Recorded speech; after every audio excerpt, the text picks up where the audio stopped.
Hello, it is Ryan, and we could all use an extra bright spot in our day, couldn't we? Just to make up for things like sitting in traffic, doing the dishes, counting your steps, all the mundane stuff. That is why I'm such a big fan of Chumba Casino. Chumba Casino has all your favorite social casino-style games that you can play for free anytime, anywhere with daily bonuses. So sign up now at ChumbaCasino.com. That's ChumbaCasino.com. Sponsored by Chumba Casino. No purchase necessary. VGW Group. Void where prohibited by law. 18 plus. Terms and conditions apply. Hey guys, how you doing? It's Mick Tilley for World Martial Arts Television. Got a bit of a show for you today, and for you martial artists, apologies, spoiler alert, might make you think a little bit about what you actually are doing at the moment. We're chatting today to two gentlemen from the PolArm Academy, Mr. Chris Chandler and Michael, and we're going to come straight out of the gate. First of all, explain what the PolArm Academy does, and then more importantly, because in this age of everybody knowing everything about martial arts, you only need UFC, bro, to protect yourself. What are you able to provide? Well, PolArm was formed in 2005 when I was a police trainer with London Underground, working for British Transport Police. And basically, the reaction gap didn't exist. The police manual British Transport Police were using was a metropolitan. Well, on the Underground, you haven't got reactionary gap. Because of the noise and also the electricity, if you fall on the line, we had to change the manual. And of course, trying to change something in the police doesn't happen that easy. So we designed PolArm, Police and Armed Forces, to cover us legally and medically if we use the techniques we were using. Well, straight away, you've piqued my interest immediately, because the legally and medically thing is something that gets overlooked all the time, because martial arts is always the same thing, which is like, yeah, just finish it. And you go, right, so you want to be in jail?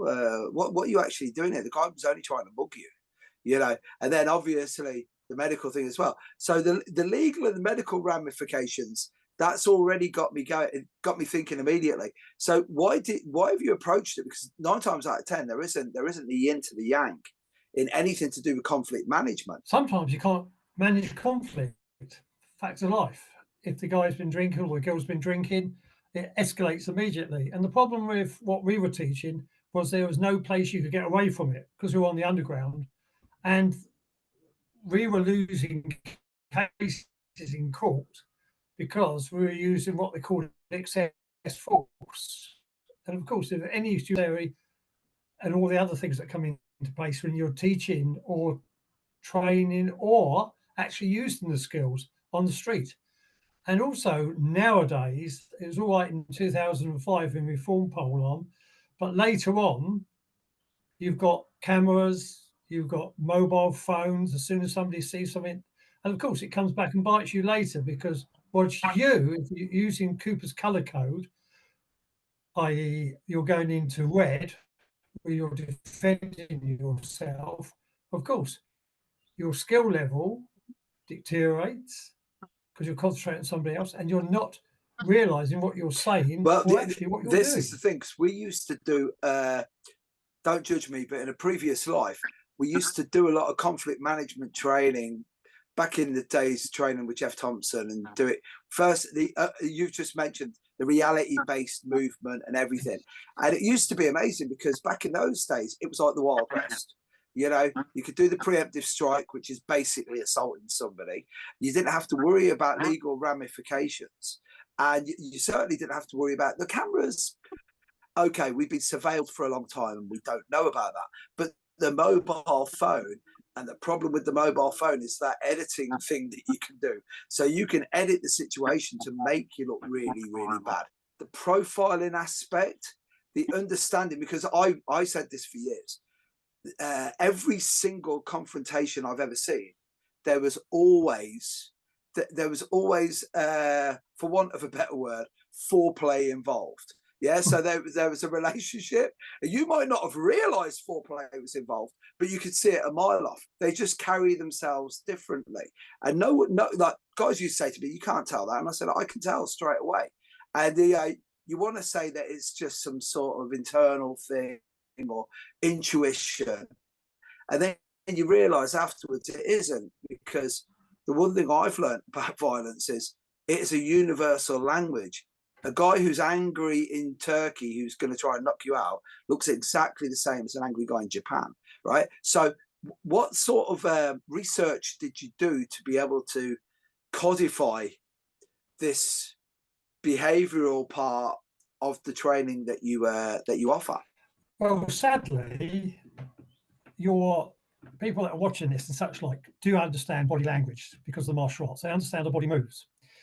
But sadly, we had to go to the FBI Academy, our trainers, and be trained very simply on behavioral detection.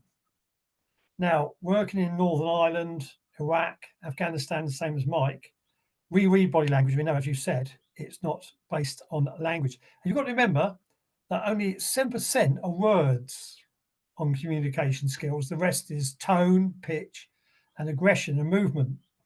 So people, sadly, are losing that skill on reading it. They're all onto phones, anything, rather than actually watching what's going on. They don't want to be in space at the moment. And with behavioral detection, which was actually from the FBI Academy, as I said before, they started teaching police. And the difference with the police are they legally have to justify their actions before they even make a movement. We haven't got that as non-warrant carrying people. We haven't got that. If a civilian's coming to you, Chris, and they're coming for training, if they're a seasoned martial artist, do you have to do the Men in Black thing with the pen and just wipe their memory because all of that nonsense that they've been doing in their pajamas for the last 20 years won't work? Or if you've got a civilian with zero motor skills, and you know this, right? Because if you do martial arts, I have met so many people that I now know had dyspraxia when I first met them. Because these guys walk in, again, I'm using a Men in Black analogy. You know, when the alien comes in and puts on the meat suit for the first time, he eats that hillbilly. And he's like that. And I've got guys walk into class and they go, "Can you teach me how to defend?" And I'm like, "Have you been drinking?" No. I might be able to teach you how to walk. Give me 6 months, I might be able to do that. Get some asymmetry there. But yeah, going back to my question is, martial artists, do you have to wipe their brains? And guys who are just walking off the street, do you have to explain to them that DIMAC doesn't work? And I can't teach you something out the back of an old American comic, which will kill a man in 30 seconds. With people that got no martial arts experience, they come on, they still have to have a certain level of fitness. I hate to say this, they do need just basically to get off the mat, to get on the mat and deal with the amount of knowledge that we give them. And we use shock treatment, same as you do in the military. Everybody thinks they can fight.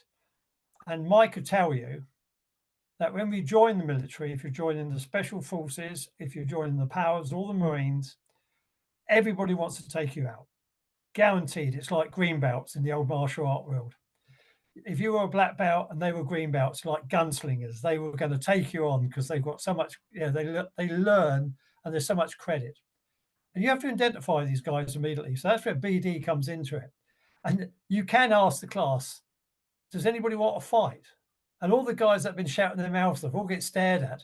And you've highlighted that they're going to be the subject you're going to take out with a lot of martial arts. The difference about military is they're predominantly fitter than most civilians that come in. And they're used to a pain level that most people aren't. I've done 40 years in the military. I got stabbed twice, in fact, 3 times. I got stabbed in the mouth in Kosovo. Now, that should never have happened. All my training didn't kick in because I thought I could control the subject and I was complacent. And that's the danger now with all martial artists, police and everything. They get complacent. They think they can handle it. It's never going to happen. And of course, in the military, we teach you that you're only a 30%er. Now people think they can train, be strong, anything else there. They're over that rate. No way. You don't know what substance that guy's on or girl's on. You don't know if they've been drinking. You don't know what's the most dangerous thing that I've ever dealt with? And it's excited delirium. Excited delirium is really dangerous. This is where you Right. hear the old story of a lady picking up a car off her child, Yeah. excited delirium. Now, that's where the ethical side comes in. If those people you're working with overseas believe that you're absolutely scum, they feel so incensed, they become really, really powerful, really strong, and such like. But when we start training people, whether you're experienced martial arts or not, we take you right into basics.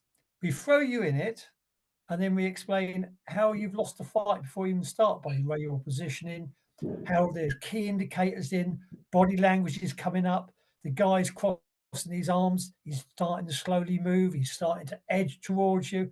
People don't see this because the person's talking to them.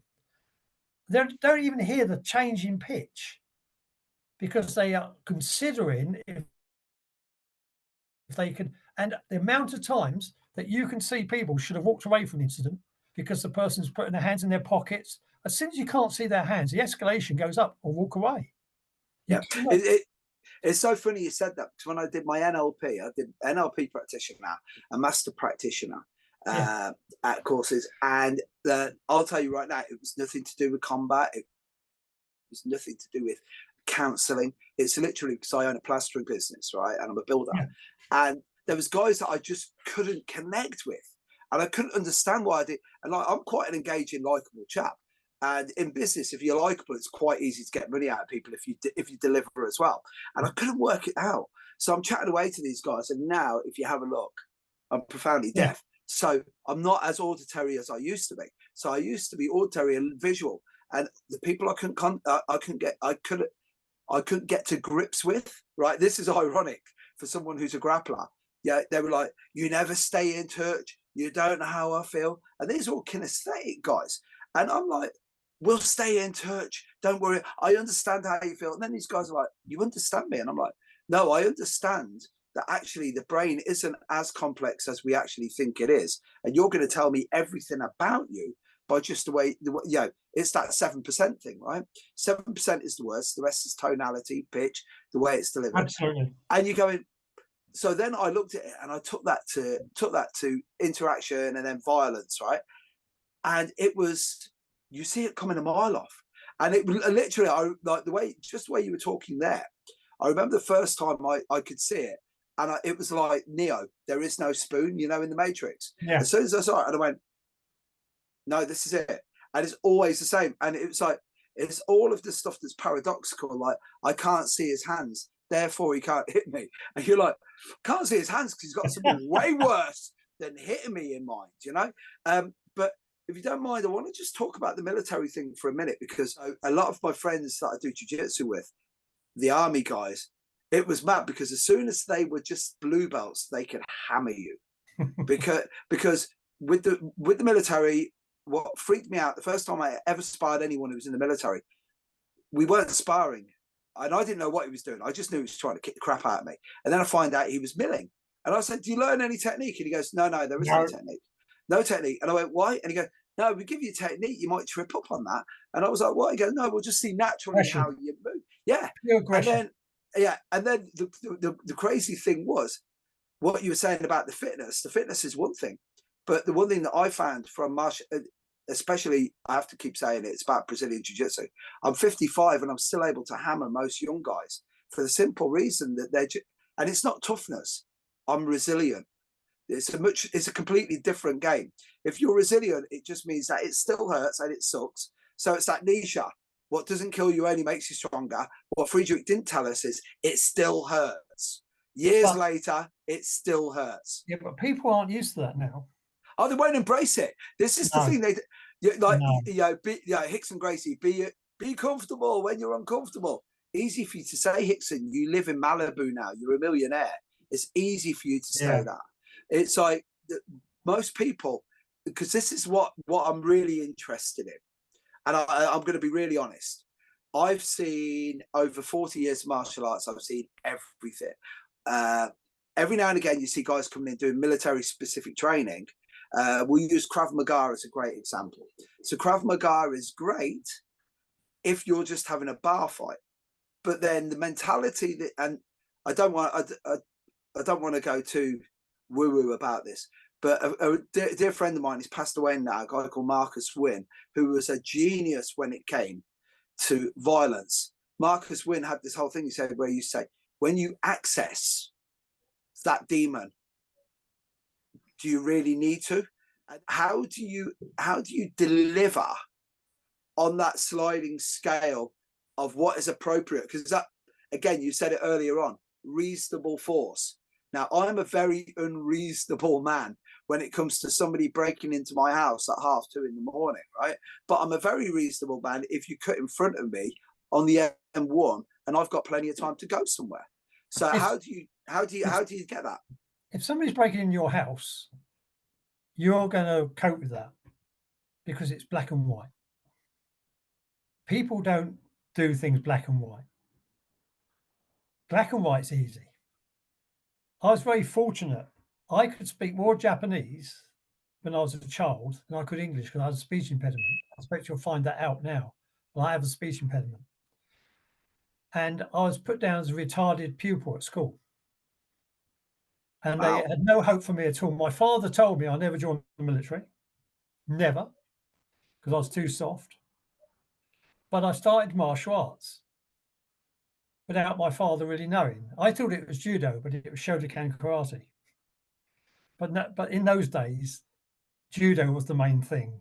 And I was too scared of my sensei to find out it was Shotokan karate. Then I joined up, very fortunate, joined the RAF regiment, joined the parachute squadron, went out to Salalah in Oman, first conflict. And then when you weren't going to Salalah, they took you to Hong Kong. When I went to Hong Kong, I was fighting in Kowloon because I enjoyed the martial arts. It predominantly kung fu in those days, although they were doing taekwondo as well. And I took my martial arts out to Hong Kong, and one of the officers said, "Would you like to go to Japan?" Now, I've done selection, I've done commando courses, I've done parachute courses, selection. Nothing was as hard as Japan in the 70s. Nothing was as hard. You were just a target. I was so naive. I was so stupid. I had trouble I was scared to leave the dojo because I'd get lost. It wasn't like it is now. And then I came back to the military and suddenly they thought, well, he's an expert. I wasn't an expert. No way. I'm still not an expert because you just don't know what is going to happen to the person you're dealing with. That's what you've got to take into all. And what else is going to happen? Who are you going to be judged by? What sort of people are going to judge you? See, that's what you don't realise.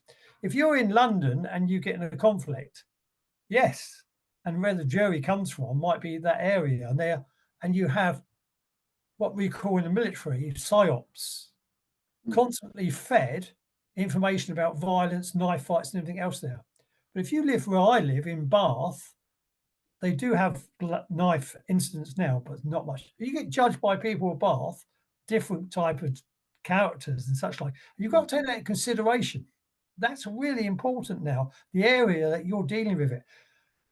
Anyway, when I joined up and I went to Japan and I came back and the military thought I was some sort of expert, which I wasn't, we didn't have crown immunity in those days.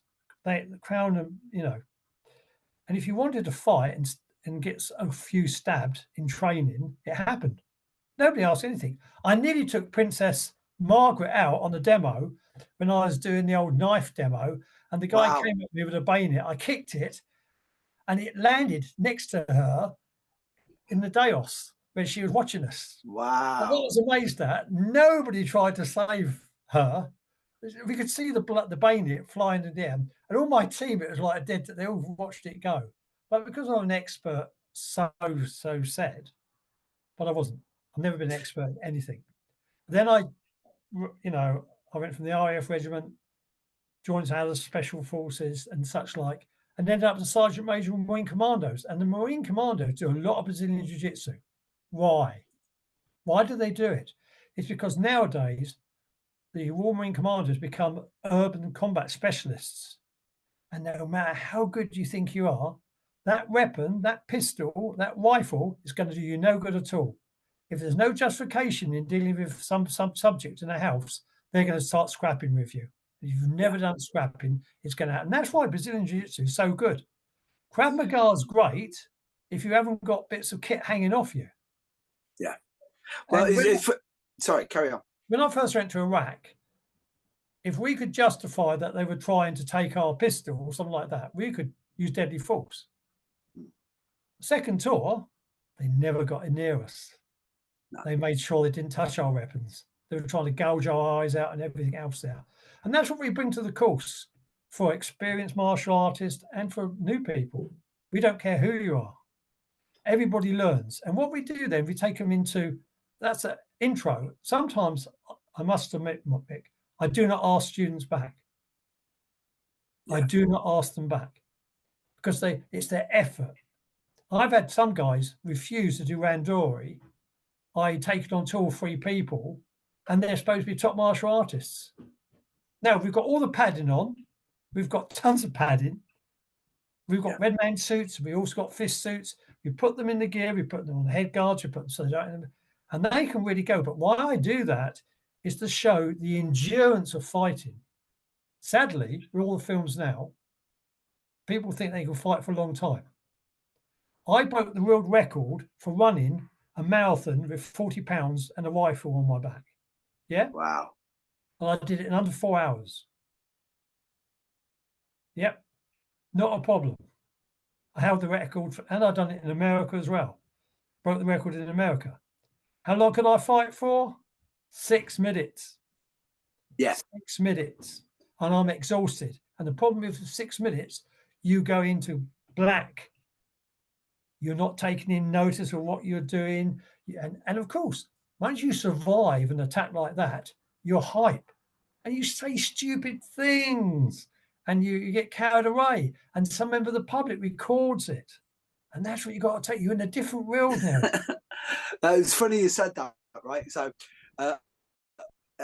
first of all, it'd be remiss of us to mention the Royal Marines Commandos and Jiu-Jitsu in the same sentence without mentioning he's an absolute legend. He's a purple belt at the moment. I've interviewed him. Mark Ormrod, you know, Rammers. Yeah. So like, I'm telling you, right, I interviewed him and I said to a few friends of mine, you should see this guy. And he went, he's got one arm. He can't beat you. I'm telling you, Rammers or smash the head clean off you with that one arm. Yeah, trust me, he's unreal. And his toughness is unbelievable. But it was so funny you said this because I've got a friend of mine over in America. He won't mind me mentioning it. He was ex-military. Now he's in the police. A guy called Tim Hanks. And Tim's a great guy. And he just actually won the world's masters at brown belt and then got his black belt on the podium at Brazilian Jiu-Jitsu. And the reason I'm mentioning Tim is in 2008, I was over for an instructor conference. It was Jeet Kune Do and Kali. And I was in Seattle and we were training at the police headquarters. Ran by a guy called Rob Mahoney, who's a killer. And we did a few studies on violence and stuff. And all of this fascinates me. Like the behavior of people. Like as much as I really like martial arts, it's the behavior of them that really fascinates me, you know, because a front kick's a front kick. But the way that somebody acts and somebody reacts fascinates me. And Tim mentioned about going, see, we talked about Cooper Code, and I was saying to him, you know, I'm a real geek. I'll prove it to you now. Huge fan of Fairbairn and Sykes' work, Rex Applegate, all these old school guys, like unreal. And every single time they did it, they'd write a treatise, and then 10 years later they go, principles are still there, but let's relook. We got to re-examine what we've done. And I'd never heard of the Cooper Code, and then so I read about that. And then when you just mentioned about going black, and Tim said to me, he goes, "Yeah, your heart rate will go to 160." And I went, "What?" He goes, "Minimum 160, 165, 70." And I went, "What happens after that?" And he goes, "You'll deal with the situation." And then what he did was he said something.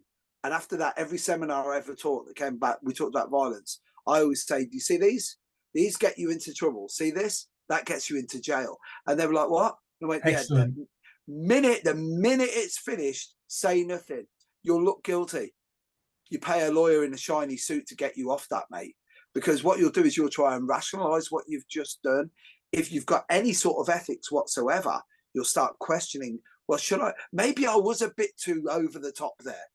well, he admitted he was over the top. And he go, no, that was just my internal dialogue that came out. And it was like, as you said it, I was like freaking out.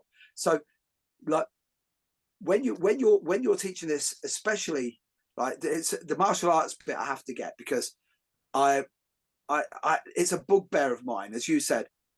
Last night I was sparring at jiu-jitsu, 5-minute rounds, went 90 minutes, and everyone's like, you never sit out on a roll. But I manage the roll. So I know when I have to go, when I don't have to go. Rest, easy, throw them in half guard, keep them in there. As I've said before, without boring you guys, I'll give you one of my favorite gems when it comes to BJJ. Half guard is like an old age people's home in jiu-jitsu.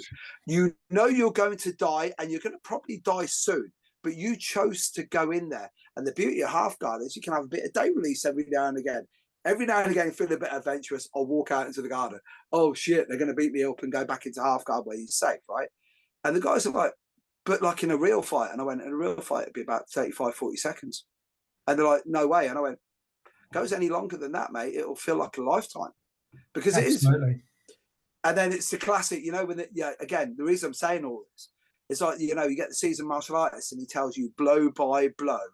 Like it was the Quiet Man fight with John Wayne, you know, where they have a pint halfway through and he can tell you technique.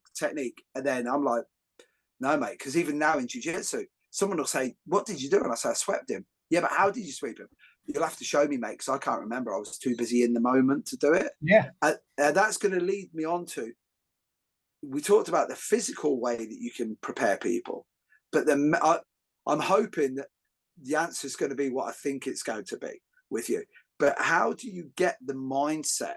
How do you get them to switch on? And more importantly, how to switch off? Well, the first thing we do is we take them for basics.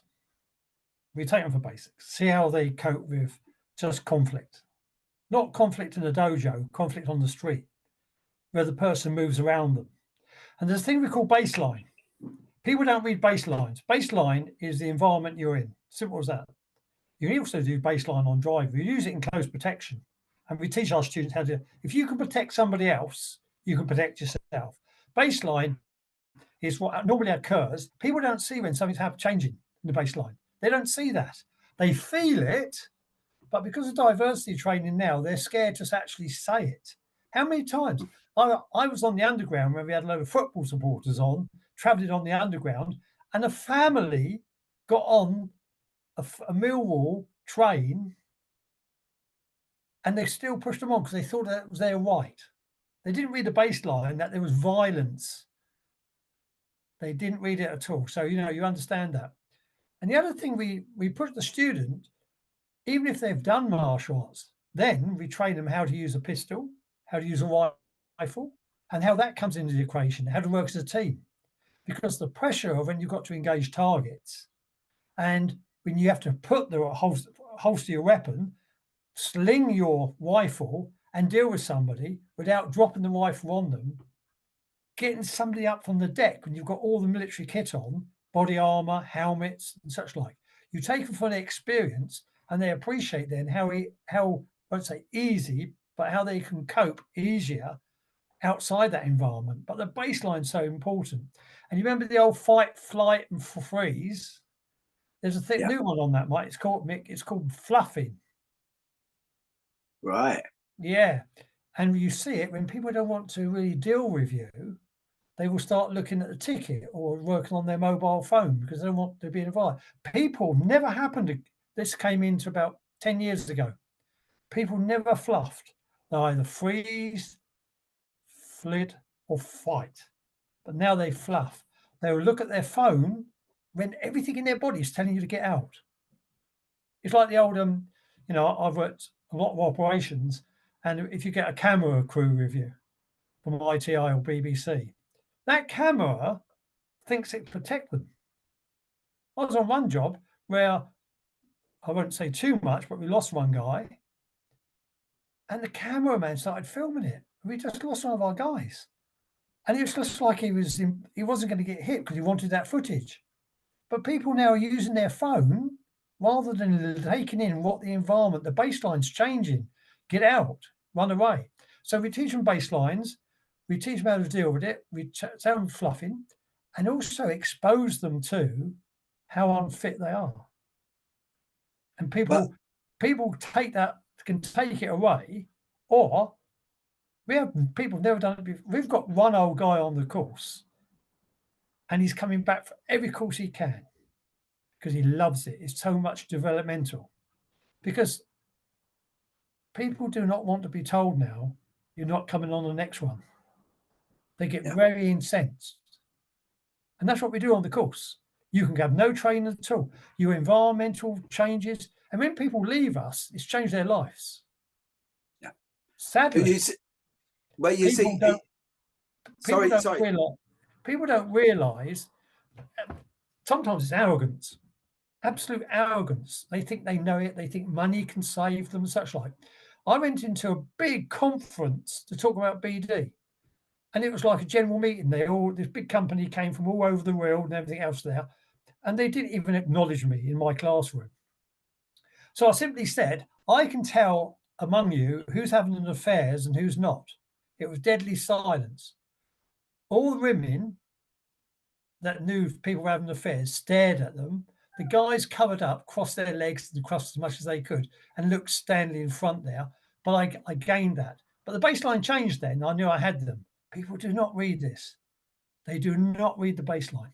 But it's as you're saying this again.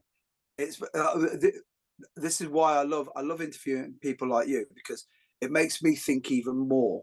Because as so the baseline, as you're saying that to me, I'm listening to that and I'm going, that's just literally eye accessing cues in NLP, but with the volume turned up to 11 because it's the whole body now, not that. First time I discovered anything about eye accessing cues, I was like, what? I was like, yeah, as soon as a human's able to talk and you speak their language, you'll be able to do it. And I was like, really?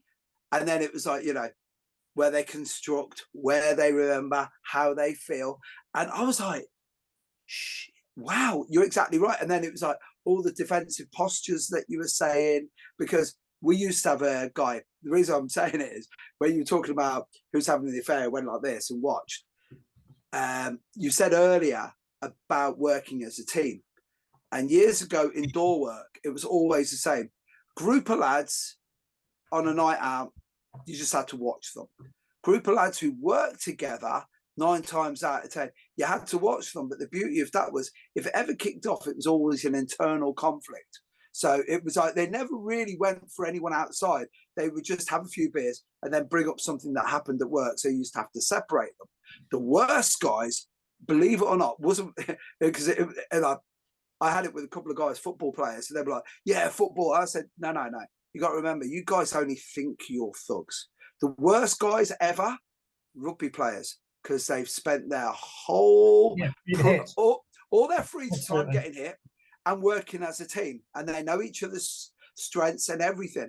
And the reason, when you said it, it made my mind go was, now, a couple of years ago, well, when I say a couple of years ago, Jesus, thinking about it now, probably 18 years ago, I taught on a seminar and Lee Morrison was teaching on it, right? So Lee Morrison does the urban combatives.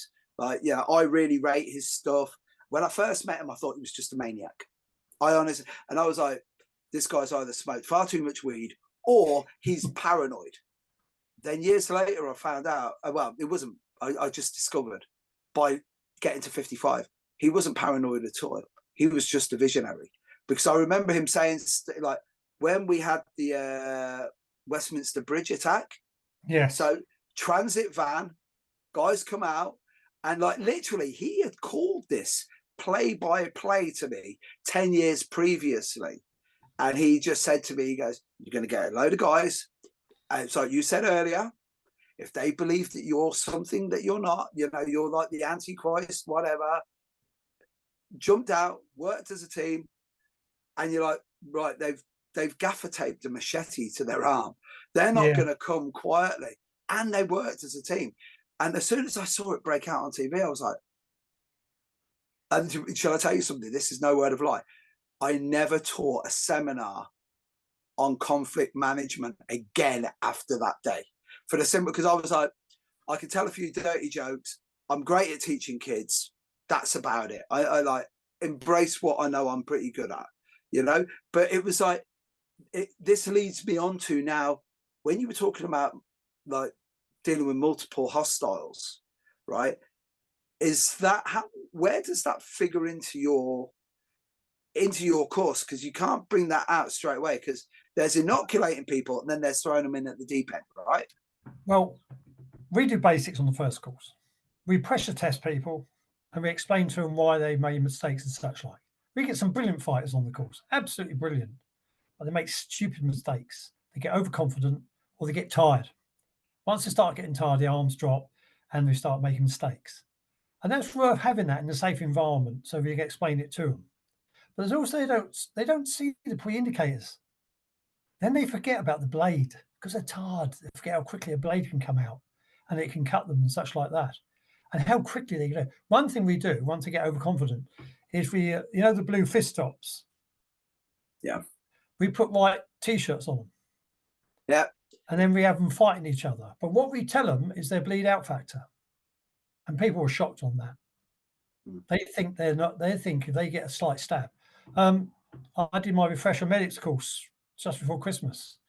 And I went to one incident where they had one stab wound. I won't say where it was, but the experienced paramedic I was with, she basically said, "What do you think of that?" And I said, "Well, I said what I do." She goes, "No, you didn't find out how long that blade is. By the time we get him a surgery, that's going to be a massive cut. That's going to be so deep." And I went to see him in the hospital later. I won't say where it was, but he's going to be in that hospital for 2 months now. And it looked to me like just a small stab wound, but it's a long blade. But the guy didn't even see it. Didn't identify the blade. No. So we push our students, they're blown their brains. By the time they leave us on the first day, their brains are blown. They're in what we call the affected zone. What they thought would work doesn't work. But the next thing we've got to do is take them to a higher level so they understand us a little bit more. Because they've come on a course with guys that have got a lot of military experience and police, and like Mike, and we have policemen on it that are serving and such like. But our hands aren't tied like they are with the police. Not so much the military, but with the police. When I started teaching British Transport Police, one of the old instructors said to me, "If you give them too hard warm up, somebody's going to fall over the mat." And I went, "Oh, don't be so silly." And he did. He fell over the mat. And he does it every time he starts training so you could get a few weeks off. Yeah. That's not the mentality we're going to. And next day, we take them on to close protection, how they're going to look after somebody else. Because then you're dealing with people from oblique angles. How many times somebody going to grab your child or grab your wife? And we teach them how to deal with that. They don't know they're doing close protection, but we're teaching it. Then the final exercise, we get them to actually get some people out of cars. Yeah. That is hard. With all the real estate in the car, somebody's jumped into your car, you've got to get them out. And you still can't, because they're in your car, you cannot use excess force. Yeah. So we get them out of the car, how to hold them down. That's a hard thing, controlling them. And justifying why you're controlling them without hurting them. When we were working on dealing with protesters, you can't put a lock on for more than 15 or 30 seconds. Because if they feel that you're really purposely injuring them, they will fight again. So you're going to the psychological side of dealing with people in the cars. And of course, everybody puts their arms around the steering wheel and we go for nerve point. And while they're sitting, of course, you can put nerve points on. But to try it, you won't be, nerve points don't work. There's only one nerve point that works if you're trying to move somebody standing, because nerve points are predominantly below your waist level.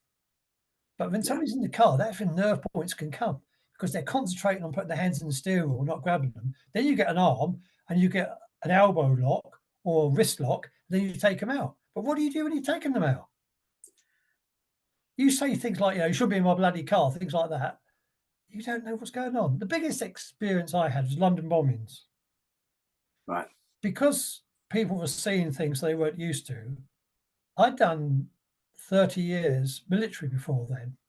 I've been some really shit holes. But what moved me most was how people were physically getting hold of you. They weren't coming and talking to you because you're in uniform. They were grabbing you. Yeah. So it's quite aggressive. And Yeah, people were dragging you down to the underground where there's bits of people and such like, because they were in shock. And people have to have this camaraderie. Another thing we did on the course is teach you how to look after each other. As you said about when you were a doorman, the camaraderie you have there, people don't get that now. They don't get that. And you might fail our course if you don't look after your partner. well, that you see, this is the thing, right? So we're getting into what I'm really interested in, because the psyche and the emotional makeup is what makes you. I really believe that. Absolutely. Right? Because here's a quick example, right? So my main instructor, Dan Santo, this guy is an amazing human being. He's genius. Like, you know, the guy's he's a legend. And we always say, tell me a fight story about it.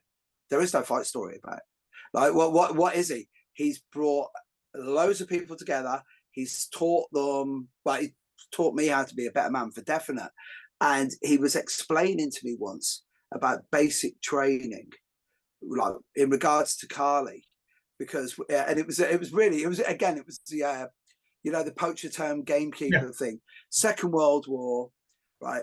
They've got to go over to the Philippines. So what do they say? And they went, well, what you're gonna meet a bolo knife, right? Okay, how long? It's going to be about 18 inches long. And what they're going to do? Well, it's going to hit you with an angle 1, and we'll call it an angle 2. Why? Because guess what? There's cause and there's effect. For every action, there's an opposite and equal reaction. Yeah, absolutely. And then it was like, so what about any cool stuff? You went, no, it'll be this, it'll be this. And if you get inside of the arc, then you got to go. If you're outside of the arc, you're only going to be inside the arc at some point. And the minute he said that, I was like, so that it's just simplified everything. And I was like, yeah, but how do you get the mindset? He goes, now you have to drill. And I was like, what? He goes, now you have to drill.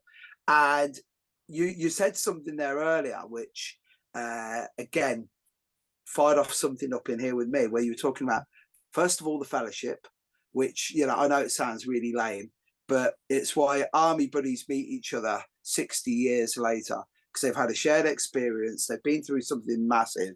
And then guess what? Everyone you meet after that, you might be a nice enough guy, but guess what? You're a bit of a pussy, really.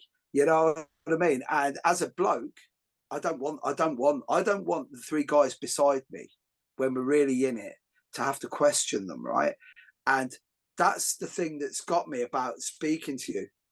You know, I don't know if you know this, but you do realize that you're delivering a personal development course. You're not really teaching martial arts or dealing with violence. You're dealing with just how to make someone believe that they're tough. But you've got to back that up with doing tough shit, right? Does that make sense to you? Absolutely. Or is that what you were looking for? No, that's why we push them. Right. We're just to complete in July a 3-3 course. These students have come back 4 times. Right. They're going into a killing house. And they're going to get shooting targets live. They could be fighting against red man suits. Now, they use the simulation red man suit, so if they do hit them, they're going to feel it and such like. But the thing I'm after is, do they look after each other? Because you've got to have that sort of trust in each other. And I never thought it'd happen. Coming from the military, I never thought it'd happen. I knew it happened in the police because specialist units are conditioned, the same as you're talking about. But you can do it, and it's proved that we can do it. The other thing about it, you've got guys from the Special Boat Service, you've got guys from the Marines, you've got young soldiers that are NCOs teaching at the moment, urban combat. But for the old guys to rub shoulders and to see that we do have this development in this country, that there are good people, because all you're going to get is negativity, that the youth can't do this. People are scared of doing that. They're not. I've got 5 trainers coming up that only one of them had done military service before. There is that backbone still in us. Nobody wants to say it, but that backbone's still in us. Well, And you I see watch- that. Sorry, Sorry. I was just sorry to interrupt, but yeah, you just hit on something. It's like, and bear in mind, I'm going to use the term toxic masculinity, but some of the Yeah. toughest people I know are women, right? Yeah. So I'm truly of this belief that we should all walk like warriors, right? Now, I've heard this term a few times, right? And first time I heard it, it sounded a bit Waltish to me when I heard it. You know, the tier 1 civilian. Yeah, where you go, yeah, you want to be a tier 1 civilian. And once I got over the initial giggling about it, I thought, shit, no, you should be a tier 1 civilian. Because I have to admit, I come out with this quite a lot. I always say to guys, especially when I'm teaching Carly, because teach Carly, they go, just show me the cool stuff. And I'm like, no, you need Thai boxing, you need boxing, you need BJJ, you need wrestling, and then we'll do the cool stuff at the end. And I said, because I'll tell you right now, guys, if it kicks off, I ain't going to be one of those innocent bystanders that gets taken out. And they're like, you believe that, Mick? And I'm like, no, trust me, I believe that. And and that's only because I've kept at it over the years. That's the one. That's the old, as you said about the old Japanese mindset. The Japanese were on the ball with this. They were all wear the same uniform. Yeah. No, none of you. There's no individuals here. Discipline. Walk on the mat. You're all part of a team. And then what? I'm going to break you down and I'm going to rebuild you bit by bit. But people don't want to get broken down now. And have you found? Mick, they do. Really? They do. If you do it properly, they do. Leadership is still there. If they know you're caring for them. Now, I had a guy on it. He was a thug. Now, I'm an old man, and I took him out, and he hit the deck. And he said to me, he had a weaker moment. Suddenly, he thought it was the hardest guy going.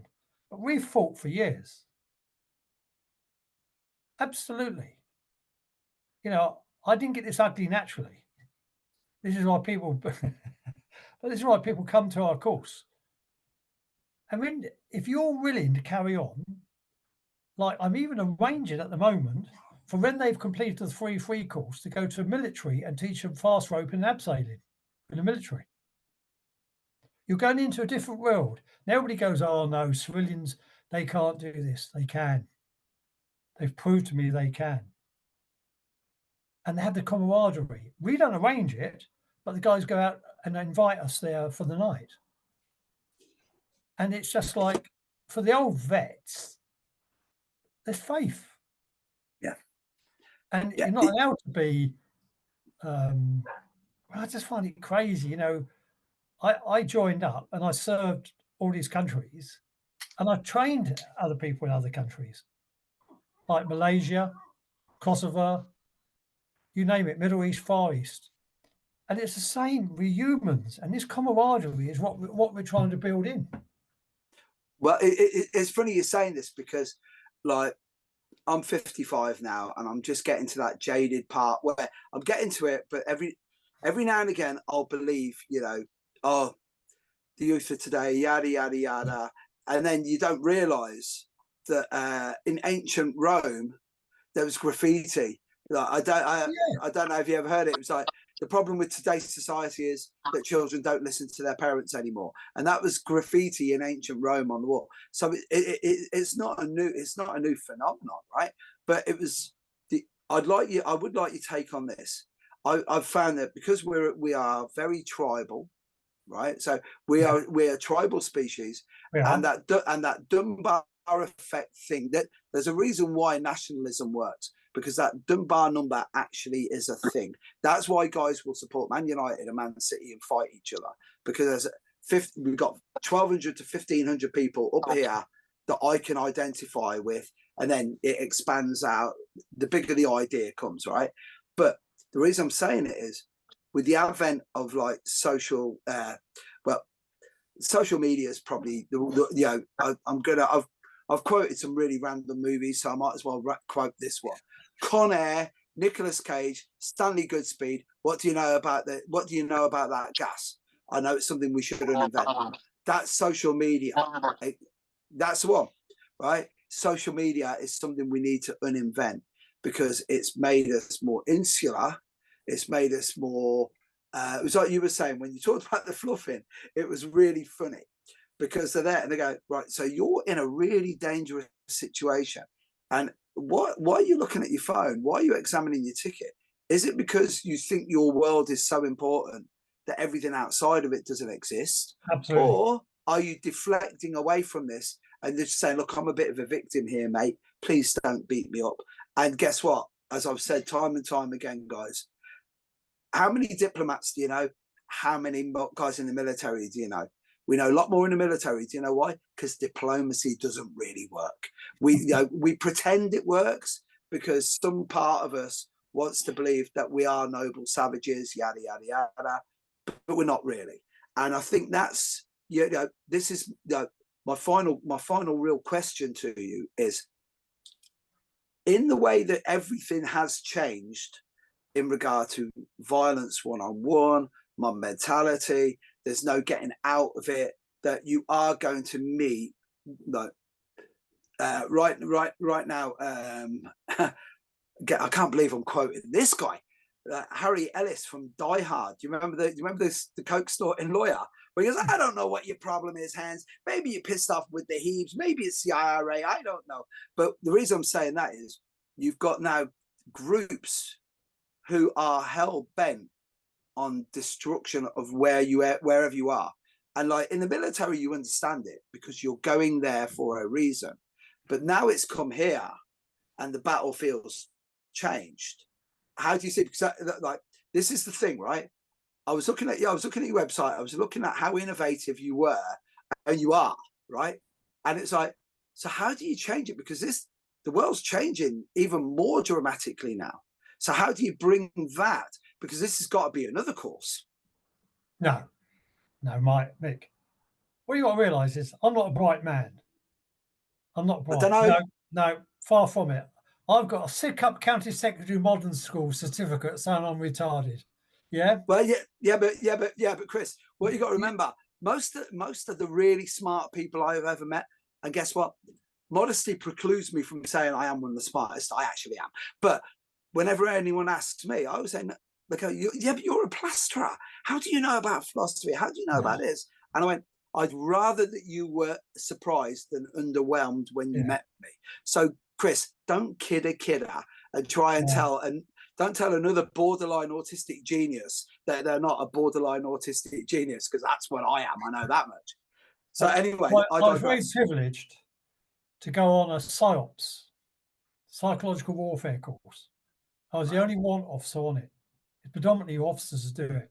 I had real problem on it because they're talking about basically really clever stuff. But I got the psyche of it. And then when I deployed, I realized then just how we and the enemy use the media. We were trying to find out if the Serbians had been trained by the Russians. And we found it out because we ran a competition on music TV in Kosovo. And some of the kids told us what they're looking at. We showed photographs of different things. And then we knew that there was Russian family there that was training them up. So I know how much. We go right back to, years ago, psychological warfare. And the trouble with the media now, they're trying to teach us that there's no structure. People give up anything. There's no religion. And such like. Well, most of my conflicts I've fought is because of religion. Yeah. This is the thing. We live in a godless world. I don't know. There seems to be about 4 billion at the moment on either side that seem pretty they seem pretty motivated by it. Let's just say it's just funny, right? As you said that, because I can't wind it up on this. When you were talking about the propaganda and the psyops, right? So Goebbels was the man who first did it, right? So, absolutely. Yeah, but Goebbels was probably the first guy that was able to get the reach out there. It was being done by everybody, Yeah, if we want to talk about a real psyop, how about the Battle of Thermopylae? Yeah, Yeah. so 300 held them back. Yeah, how many people told that story? Yeah, and then it was like, and how were you so strong? Because guess what? We made sure that the phalanx never collapsed. Why not? Well, you know, you were born a Spartan, but you got spina bifida. You know, you've seen it in the movie. Can't have you in. Why? Because you're not strong enough to be in it. Yeah, but I'm a good guy. Yeah, but you're not strong enough to be in it, right? And that's what it's like. As you were saying it, because I was thinking to myself, no, yeah, we're going to have to look towards the future, you know, to deal with what's coming next, right? But we don't, because there's nothing new under the sun, as Bruce Lee would say, because it's just cranked up a little bit. And the other one as well is, do you see this?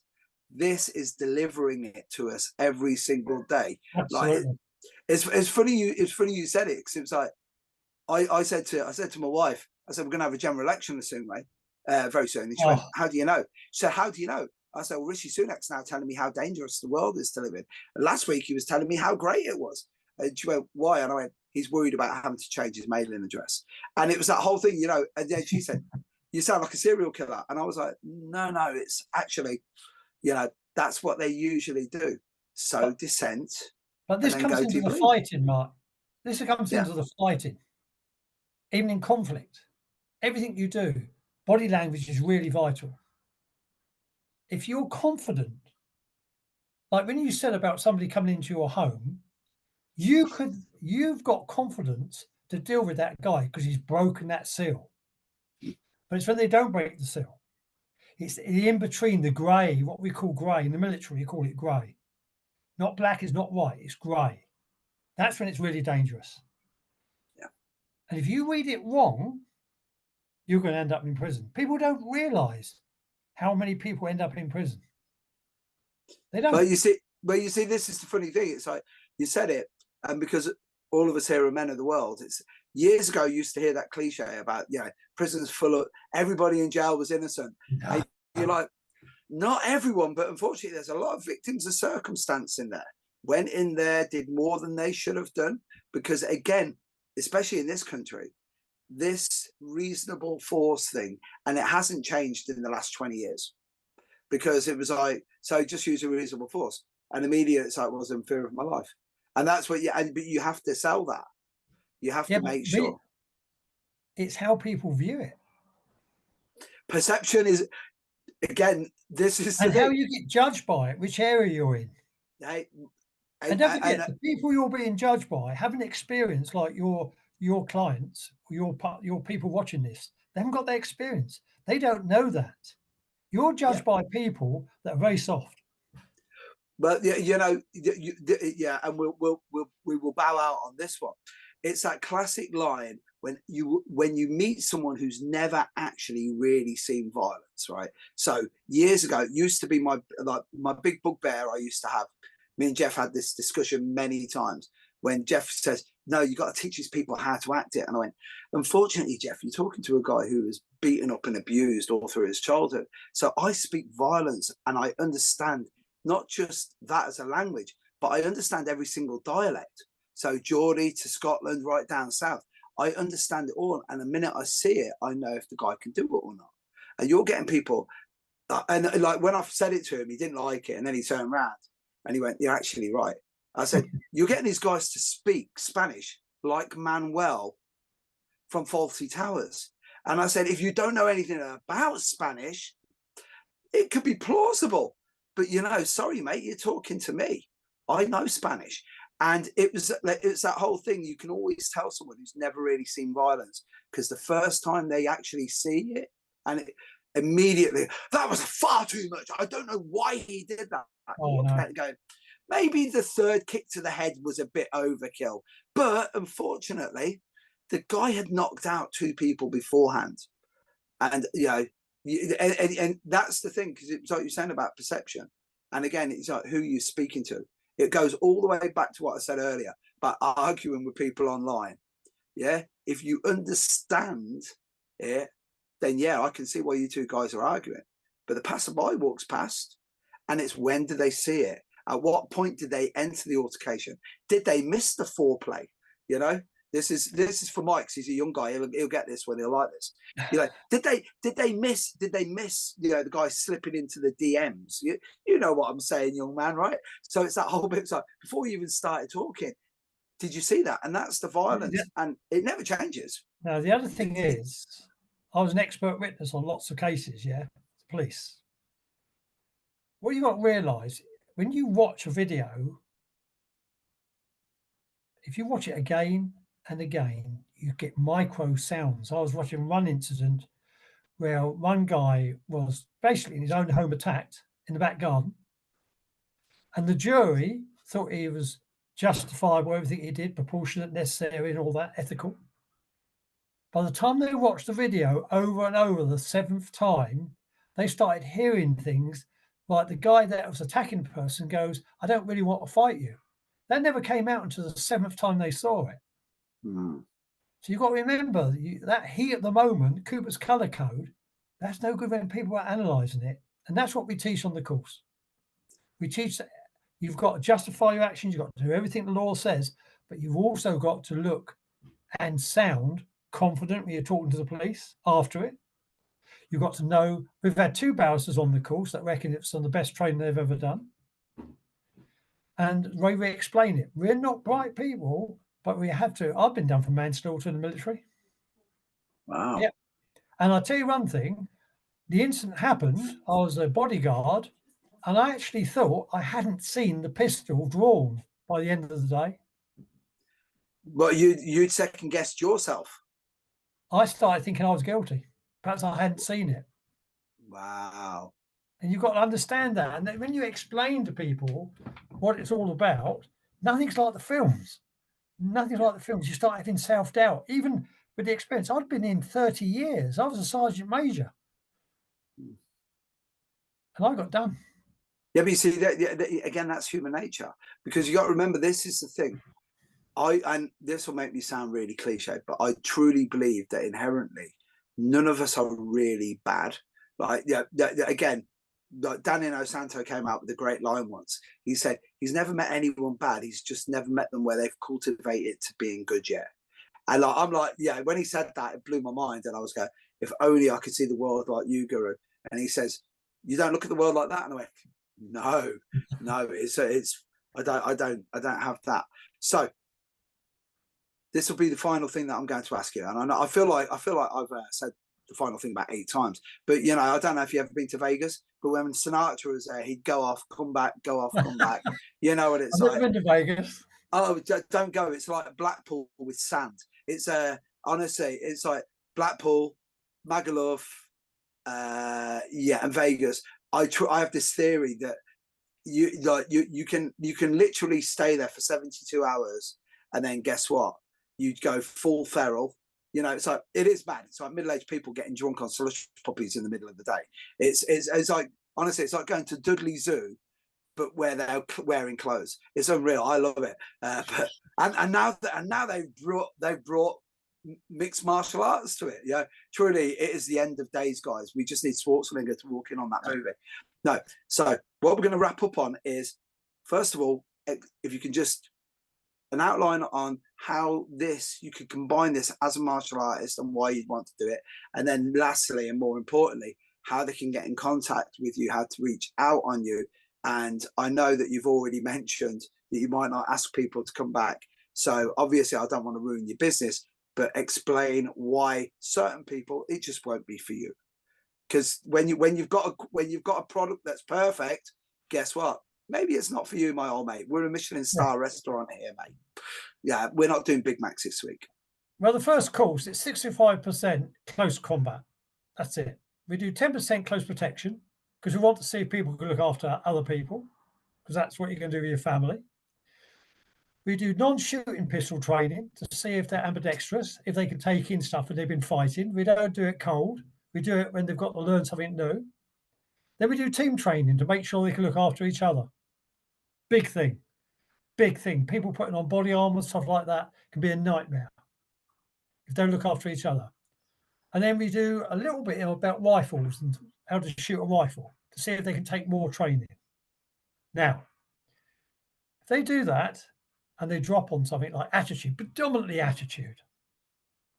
They don't want to get in, don't want to do it. They just want to get the ticket. We call in the military, we call them certificate holders. They I just know a want few to of them. yeah, they want, well, you know that, don't you? They do courses. They don't really want to do it. If we see the development of the person, also, thing that you don't often hear, being humble. We have some great black belts on, and we watch them developing at other people. And we learn from other people as well. It's not a course. We pick up on every course from people like yourselves that come on it, stuff like that. There's a amount of knowledge out there, and we ask them if we can bring that into our course on the next one. And they say yes. But it's that humbleness that they help each other. And that's not, you don't see a lot. Used to, when you and I started in dojo, in the karate, we used, the dojo was sacred. And you had that humbleness side because you were scared. You were scared of what was going to happen to you. Be polite to everyone because most of these guys can kick the crap out of you. Yeah. And the other ones will stick here. You know, I've said this before. I'm not very good at martial arts, but I'm great at showing up. So I'll still be here. I'm not going to give up. Now, if a guy or girl comes back and does the 1-3 course again, as we've had students do, their development's incredible. We don't expect them to be good on pistols. We don't expect them to be good on rifles. We don't expect them to be good on close protection. But it's this attitude. That's all it's down to, attitude. And when you find a really good martial artist, and he's good to such degree, he's humble. He knows he's good. Hasn't got to be hard. I had one guy from the military just hurt everybody. He didn't really have the underpinning knowledge how to fight. And we just destroyed him. Because he's so arrogant. But it was a fun. But when you get guys that are real good martial artists, they come on the course, their development is.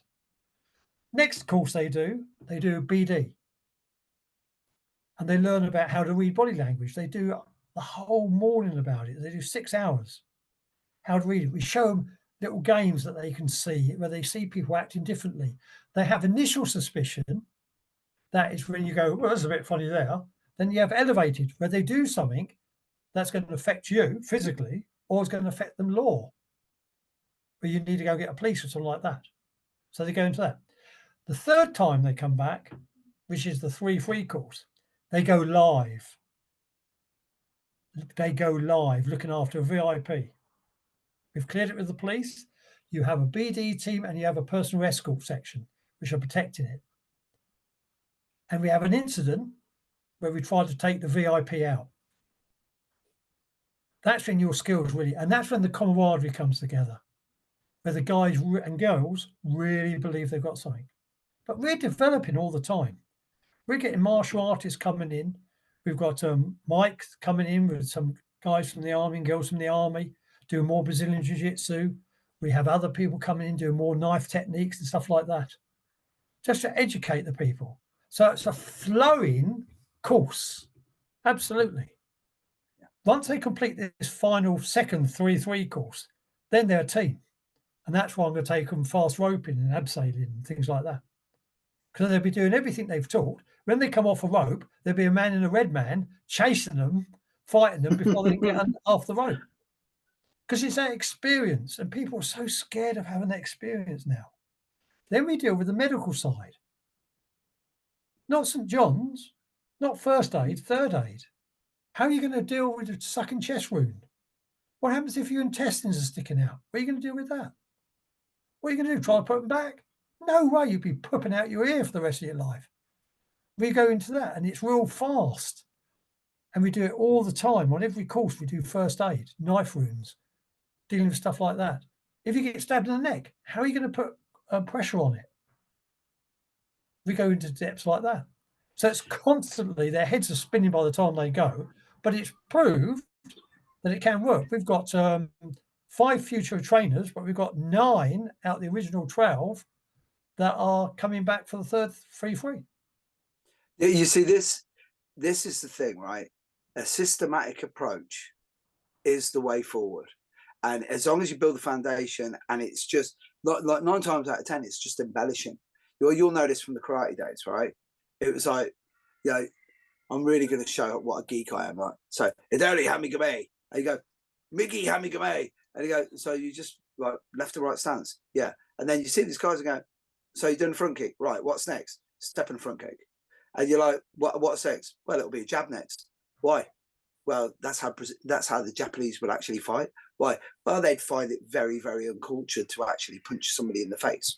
And you're like, whoa. And it's that whole thing where it's like, it just as you were saying it, it's fascinating because you have to keep going. And then you were talking about the development, and this is the bit that I really like, is once you've got the tools, are you keeping them sharp? Yeah, because that's the one, right? And it's like, I get it. I'm just checking, make sure the wife doesn't catch me, right? But when I go into a restaurant, I'm like, can I sit here? I want to face the door. Why do you want to face the door? Just see who's coming in, goes out, right? And then go in, check all the exits, and why? And I was like, zombie apocalypse. I was, who would have thought this, right? During COVID, Mike, during COVID, did you think you were going to be baking banana bread and trying to buy loads of toilet roll? I'll tell you something, I didn't realize it was going to be like emptying all the shelves. And I make a joke out of it where I was going, like, I was ready to kill my next door neighbor, right, for a jar of pickles. And I don't even like pickles that much. And she's 92. But like, I spoke to a few of my mates and I was going, how are you about all this? Oh, it's all right. It's nothing. I'm like, nah, man, I saw Caesar the monkey. We were just trying to fix Alzheimer's and we ended up having to bow to a monkey. But but how would you feel if you went live with those skills? Well, in a controlled environment, this is why I go to jiu-jitsu. It's why at 55 I still roll. Yeah, because when you're in the moment, it's zen, man. You can't think about anything else. You got to do it. And then it's like, and I know this makes me sound really woo-woo, but when I do it, that reinforces my belief on who I actually am, who I know. Because guess what? And the crack is, you know who you are. Like, this is the thing. It's like everyone thinks they can handle hot water until they've been into hot water. And then obviously you get the odd couple of guys that go, I'm going to jump into hot water all the time now, because that's where you feel truly alive. But that's why we still do martial arts. That's why you do what you do. And the 30% is really good. Right. You never know the mental state of what the person's carrying. Yeah. Never. So they walk away from the course just knowing that they're only going to be 30%. Young police officers, once they get into a street fight and they realise the training they've had is not good, do they go back to their personal safety trainers? No. They lay in bed at night thinking, I'm not going to get in that scrap again. I'm shit. That's the difference. On our course, we show you and we push you to the point of where you will fail. Yeah, Chris, this is the thing, right? I have a load of police officers train with me, and I always say to them, you are so lucky that I'm not some like malevolent like criminal kingpin, because you guys would all be working for me. And they're like, what? And I said, you wouldn't arrest me. I said, you can't arrest me. And like, I wind my wife up all the time. I tell them that I'm a master samurai, that I'm a Ronin, right? But I like, when we're training, and we'll bow out on this, right? The guys who train me will know this. I've referenced Mad Movies all night, so I might as well reference the last one. When I do Brazilian Jiu-Jitsu, if I get side control, like, I always say, I'm going to make you beg for me to submit you. I'm going to make you, no, you won't, no, you won't. I jump on knee on belly, and like Michael knows, knee on belly, and if I'm on the gi, grab the lapels, drive my knee right into their sternum, and then start shouting like, Alonzo from Training Day, King Kong ain't got shit on me. And I do that in the class, and they're like, who's this mad old dude? And I'm like, I always say to them, be polite to every bald, middle-aged fat dude you meet, because guess what? A few of them are me. Not many. Like, in the real world, everyone should be like this. Like, I everything you're saying about the course, I'm loving, because come down on it. You should walk like a warrior. Come down. I'd love to. Like, you want to walk like a warrior, and then go there, and it's like you were saying, sitting. You got these new coppers are lying in bed, sticking on My Chemical Romance album, and they're crying their eyes out, going, "Oh, I'm not the person I thought I was." No one came out of the womb like this, mate. You know what I mean? You want to be a badass, become a badass. I've got a 7-year-old kid. I was teaching it. I'll leave you with this. 7-year-old kid today Like, and she's unreal. It helps that her brother's a phenom, right? He's probably one of the best blue belts I've ever seen in Brazilian Jiu-Jitsu. Won the British Open last week, 5 fights, 5 submissions. His 7-year-old sister is madder and scarier than him. Brilliant. I was rolling with her, and when I walk past her, I go, "Tell me, what are you?" And she, "I'm a killer." I said, "What business are you in?" She goes, "I'm in the torture business." And I went, "And how's business this week?" "Business is good, Mick. Business is good." Rolled with her today, swept me, and she tried to ankle lock me. And I'm like that going, that's the sort of that Kardashian or her, huh? The problem is people won't like seeing that, Mike. They won't. Yeah, but that should be the norm. They're saying you're conditioning your children and everything, because that's the world we live in. Until the crunch comes. This is the thing, right? I know, and we won't sign out on this, right? I'll say a big thank you before. You got to remember, right now, and I don't want to sound like a paranoid individual, but guess what? There's a reason why China don't let their kids on TikTok. Yeah. And there's a reason why we allow our kids on TikTok. And it's that point where, well, as long as you're okay speaking Mandarin in 30 years, lads, have at it, right? But again, it's that whole thing. It's like, it's been a joy talking to you guys. To meet a kindred spirit's always great. And the great thing about the old school martial arts that I love is I said it back when I was probably in my 30s, but I wasn't able to have that. I got the old Hemingway gravitas now to be able to do it. You know, when you used to read the Sun newspaper and it used to be like a D-Day veteran and 3 like chaps, or they call them roadmen now. So that 3 scallywags would try and mug them. And then the paper were like, "Can you believe it? Sid from Southend, they tried to mug him." And like, Hitler and his mates tried to kill this guy on a beach. And you've got 3 guys sucking on banana vapes. And they think, what, they think they're gonna take this guy out? Yeah, good luck, because it's the last thing to go. The last thing to go is that mad old man mentality. And steered in the right direction, Archimedes, man, give me a lever and a place to lead it. Absolutely. I'll move the earth, man. But it's been a joy. Thank you so much for your time. Thanks, Mike, for setting this up. It's been wonderful. And mate, these are the interviews that I love. You know what I mean? When you've got an open invitation to come on our courses, any of them. Perfect. Trust me, I'll be down there, and don't let me do any of that jiu-jitsu. I'll just bore you. I'll start talking like John Danaher in Japanese and shit. So, but thank you so much. And it's bang on. Guys, it's been an absolute joy. Brilliant. Chris, thank you so much. Mike, thank you for doing it. Will Henshaw, as always. But hey, guys, lovely to see you all.